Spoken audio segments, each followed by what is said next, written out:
Number 3, you're going to find the value of each variable in the parallelogram. There are unique properties of a parallelogram that allows us to set up the equation.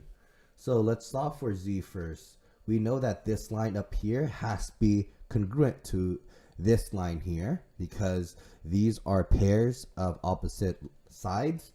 They're congruent. So we can set up the equation 2z plus 1 is equal to 4z minus 5. Now we can essentially solve for the z. Subtract 2z to both sides.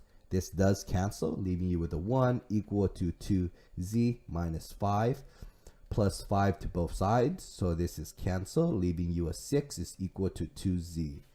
Now from here, we can then divide by the 2 to both sides. 2 over 2 cancels, leaving you with a 3 on the left is equal to z. Next, we know that the left side is also going to be congruent to the right hand side because the opposite pairs of sides for a parallelogram are congruent. So we know that 4w is going to be equal to w plus 3. We want to get rid of the smaller variable first, so I'm going to subtract w to both sides. W and the w on the right does cancel. 4w minus w is 3w equals to the 3 on the right. Divide by 3 to both sides. 3 over 3 does cancel, leaving you with just a w is equal to 3 divided by 3, it is 1. So z is 3, w is 1. Those are the variables that we are looking for. Next, okay, we have this, okay. Now, we know that the diagonals bisect. So this is going to be the same as this because the diagonals bisect. Then we know that this diagonal, which is left to right, bisects as well. Okay, so that gives us our 2 parts. All right, I'm gonna solve for my f first. So 2f minus 5 is equal to 5f minus 17. Okay, I'm gonna subtract 2f to both sides, leaving you with a minus 5 equals to 3f minus 17 plus 17 to both sides. This gets you a 12 is equal to 3f. Then you want to divide by 3 to both sides. 3 divided by 3 is just f. Then you have 12 divided by 3, which is 4. The next equation, it is the blue part. So that's the f plus 2 is equal to the g. We know what the f is. The f that we solved for from before was 4. So we can substitute that in. Okay, then we have plus 2 is equal to g. 4 plus 2 is 6. That equals to g. Okay, this equation required us to solve for f first, then substitute it in. Next, let's see for c.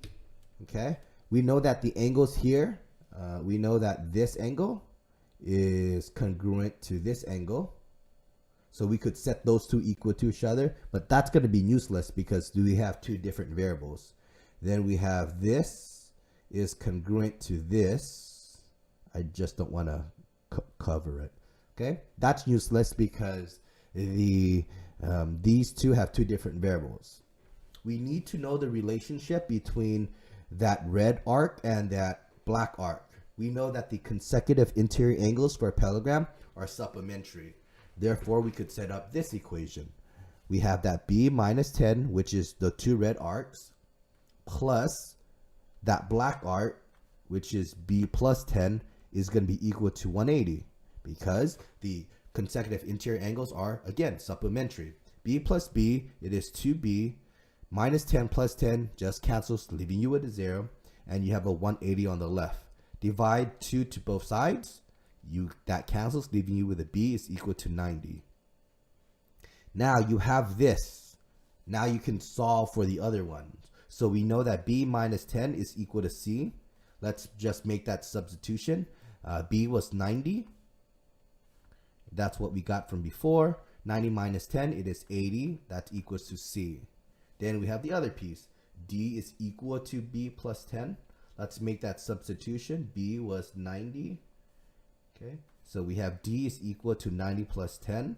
That gets you d equals to 100. So there you go. This equation required us to set up the supplementary equation for the consecutive interior angles. Then we did 2 other equations, setting them congruent to solve for the variables. There you go.